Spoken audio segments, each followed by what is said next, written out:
So here I can start off with down the middle, and then from here I can show the anatomy as it was at the time of death. So everything is accurate, there's no rendering done. Since the cadaver was flash frozen, there were scans that were taken of the cadaver itself, and then from there you can see the anatomy as it was at the time of death. You can also isolate or annotate different parts of the system. So in this case, I can start by removing the skin, removing the skeletal system and other structures until I'm left with the gastrointestinal system. From here, I can get a better view by just zooming in, and I can also get a posterior view by just giving it a little spin. And in this case, I can start removing different structures and getting the annotation of any structure I remove. And I have this undo button where I can bring everything back up. This is amazing.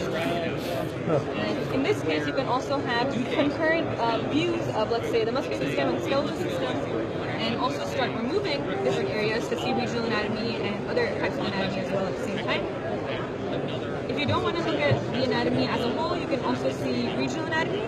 So in this case, I have the female head and neck. To mimic something that you find in surgery, you can also do natural cuts. So in this case, I have an incision made, and you can also see the relationship between the skin, the fat, and other structures. And as I showed earlier, you can go ahead and also remove structures here and press this undo button. And what's interesting is these are actually the scans that were done from the cadaver. So everything you see here is what we saw at 0.6 to 0.8 millimeter thickness.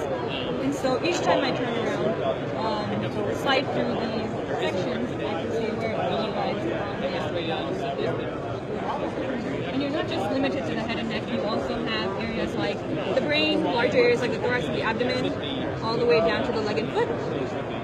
And what's most interesting to me is you can load in your own patient's CT or MRI scans, and from there you can get a 3D model of what you're seeing. So here we have a post-operative scan of a patient with a brain aneurysm, and this is the actual CT that was provided. You can go ahead and slide through the CT and see exactly where the clips were placed as well. So if I go down here, it'll show where it is here. And same functionality as before. You can go ahead and make a quick cut into the 3D model and see where the clips were placed as well. So it's kind of more intuitive when you see something in 3D, where the clips were placed rather than just focusing on a CT.